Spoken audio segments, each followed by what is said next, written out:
పరిశుద్ధుడైన దేవుని నామంలో మీ అందరికీ వందనాలు చెల్లించుకుంటున్నాను. ఆదికాండం 11వ అధ్యాయము 10వ వచనం నుండి షేము సంతానమును గూర్చి చెప్పబడి ఉన్నది. హాము కంటే ఆ తర్వాత యాపేతు కంటే షేము సంతానము దీవించబడ్డది. హాము శపించబడిన వంశముగా మారిపోయాది. అయితే షేము వంశావళి ఈ రీతిగా చెప్పబడింది. షేము వంశావళిలో ఒక్కొక్కరు బ్రతికిన రోజులు చెప్పబడ్డాయి.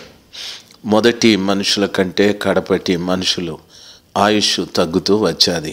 దానికి కారణాలు మనిషిని యొక్క పాపమని స్పష్టంగా అర్థమవుతుంది. బైబిల్లో చెప్పబడిన మాట 11వ అధ్యాయం 10వ వచనంలో చదువుకుంటే షేము వంశావళి ఇది. షేము 100 ఏండ్లు గలవాడై జల ప్రవాహము గతించిన 2 ఏళ్లకు అర్పక్షదును కనెను. షేము అర్పక్షదు కనిన తరువాత 700 ఏండ్లు బ్రతికి కుమారులను కుమార్తెలను కనెను. షేము బ్రతికిన రోజులు 700 సంవత్సరాలు. ఆ తరువాత అర్పక్షదు 35 ఏండ్లు బ్రతికి షేలాహును కనెను. అర్పక్షదు షేలాహును కనిన తరువాత 403 ఏండ్లు బ్రతికి కుమారులను కుమార్తెలను కనెను. షేము 700 బ్రతికాడు. అర్పక్షదు 403 సంవత్సరాలు. దరిదాపు 300 సంవత్సరాల ఆయుష్ తగ్గిపోయాది. ఆ తరువాత షేలాహు 30 ఏండ్లు బ్రతికి ఏబేరును కనెను. షేలాహు ఏబేరును కనిన తరువాత 403 ఏండ్లు బ్రతికి కుమారులను కుమార్తెలను కనెను. అర్పక్షదు షేలాహు అనే ఇద్దరు కూడా ఒకే సంవత్సరం అంటే 403 సంవత్సరాలు బ్రతికారు. ఈక్వల్గా వారు బ్రతికి చనిపోయారు. ఆ తర్వాత ఏబేరు 34 ఏండ్లు బ్రతికి పెలేగును కనెను. ఏబేరు పెలేగును కనిన తర్వాత 430 ఏండ్లు బ్రతికి కుమారులను కుమార్తెలను కనెను అని చెప్పబడింది. తర్వాత పెలేగు 30 ఏండ్లు బ్రతికి రయూను కనెను.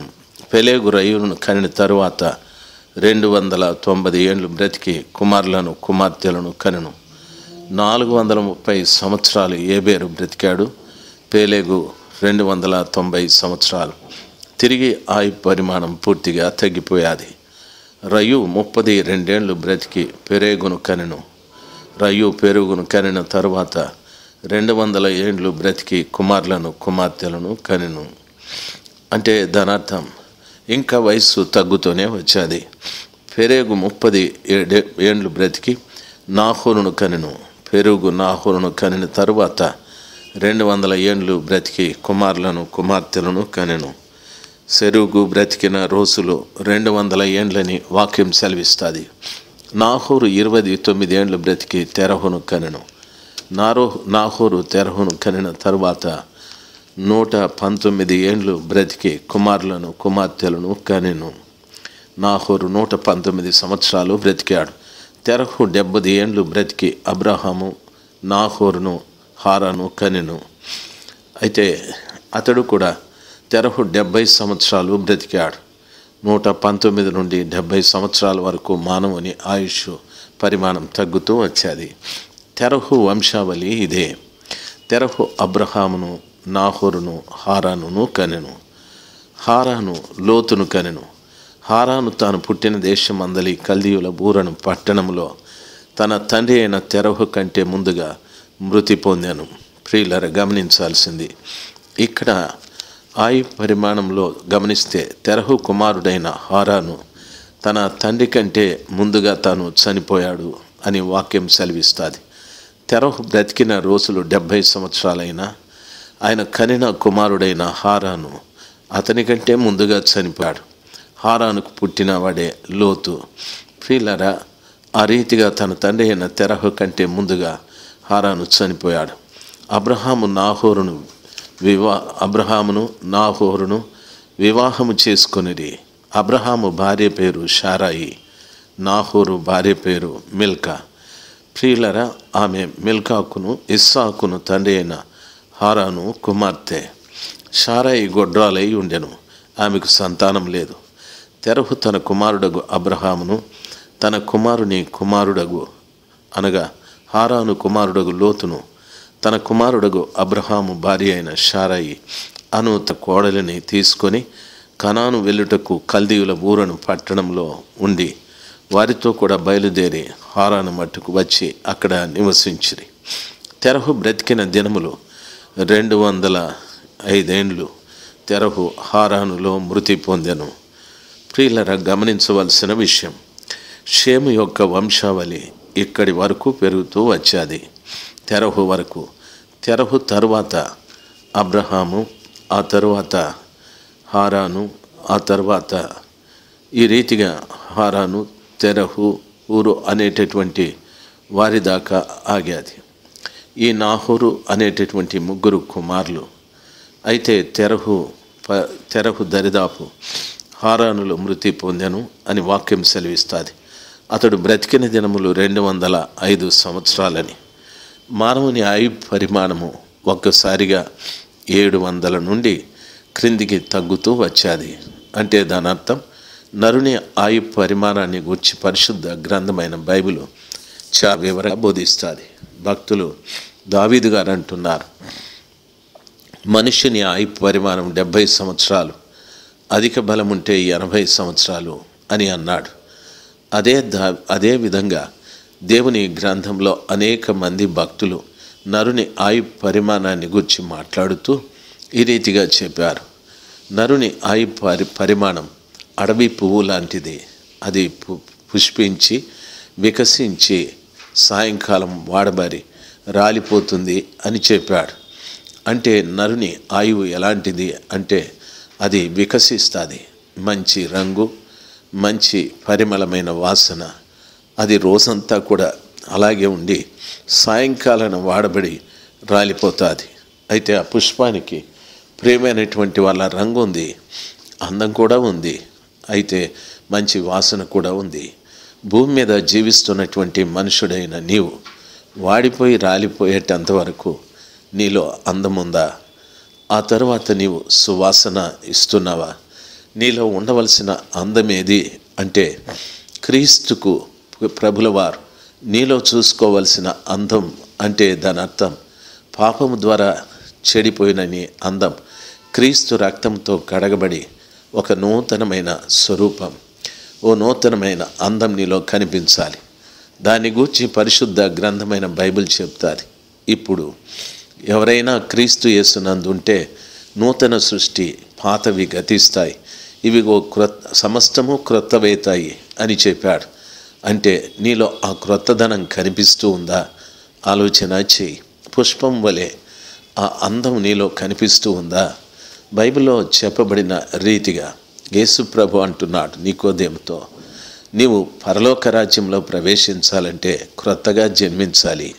అంటే ఒకడు నూతనముగా తల్లి గర్భమున పుట్టాలా? ఆ రీతిగా కాదు, ఒకడు నీ ద్వారాను ఆత్మ ద్వారాను జన్మించాలి. అంటే నీలో ఒక క్రొత్త కనిపించాలి. పుష్పము వికసించినట్టుగా, పుష్పంలో అందమున్నట్లు, పుష్పంలో చక్కటి రంగు ఉన్నట్టు, పుష్పము సువాసన వచ్చినట్టుగా నీలో కూడా ఉండాలి. నీవెప్పుడు రాలిపోదువో తెలీదు.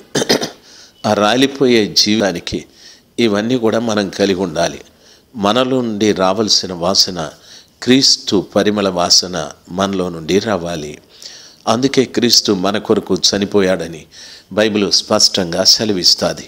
దైవ జనాంగమా, బైబిల్లో చెప్పబడిన మాట నరుని ఆయు పరిమాణం నీటి బుడగ లాంటిది అని అన్నాడు.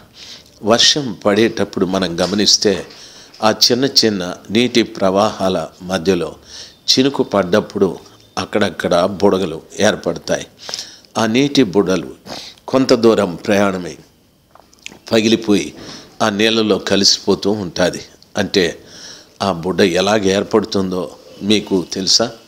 ఆ ఏర్పడిన బుడ్డ ఎంత దూరం ప్రయాణం చేస్తుందో తెలుసా? ప్రియులరా, మనం కూడా ఈ లోకంలో ఆ కృపగల దేవుని మూలముగా మనము చేయబడ్డాం. అంటే మనం సృష్టించబడ్డాం. సృష్టించబడినటువంటి మన జీవితంలో ఆ యొక్క ఆత్మీయమైన ప్రయాణం మనము చేసుకోవాలి. ఆత్మీయ ప్రయాణం అంటే దైవ జనాంగమా, దయచేసి గమనించవలసిన విషయం, మనం కొంత దూరమే ప్రయాణమైపోతాం. ఆ ప్రయాణంలో మనము ఎప్పుడు పగిలిపోతామో మనకు తెలియదు. నీటి బుడగ నీటిలో కలిసిపోయినట్టుగా మన జీవితం ఎప్పుడు ఈ లోకంలో కలిసిపోతుందో తెలియదు.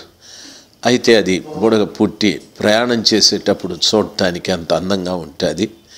ఏ ఆధారము లేకుండా ప్రయాణం చేసినట్టు కనిపిస్తుంది. మన జీవితంలో కూడా అలాంటిదే. ఎప్పుడు మనం పుడతామో ఎప్పుడు మనం చనిపోతామో తెలియదు. అయితే మన ప్రయాణం పగిలిపోయేది.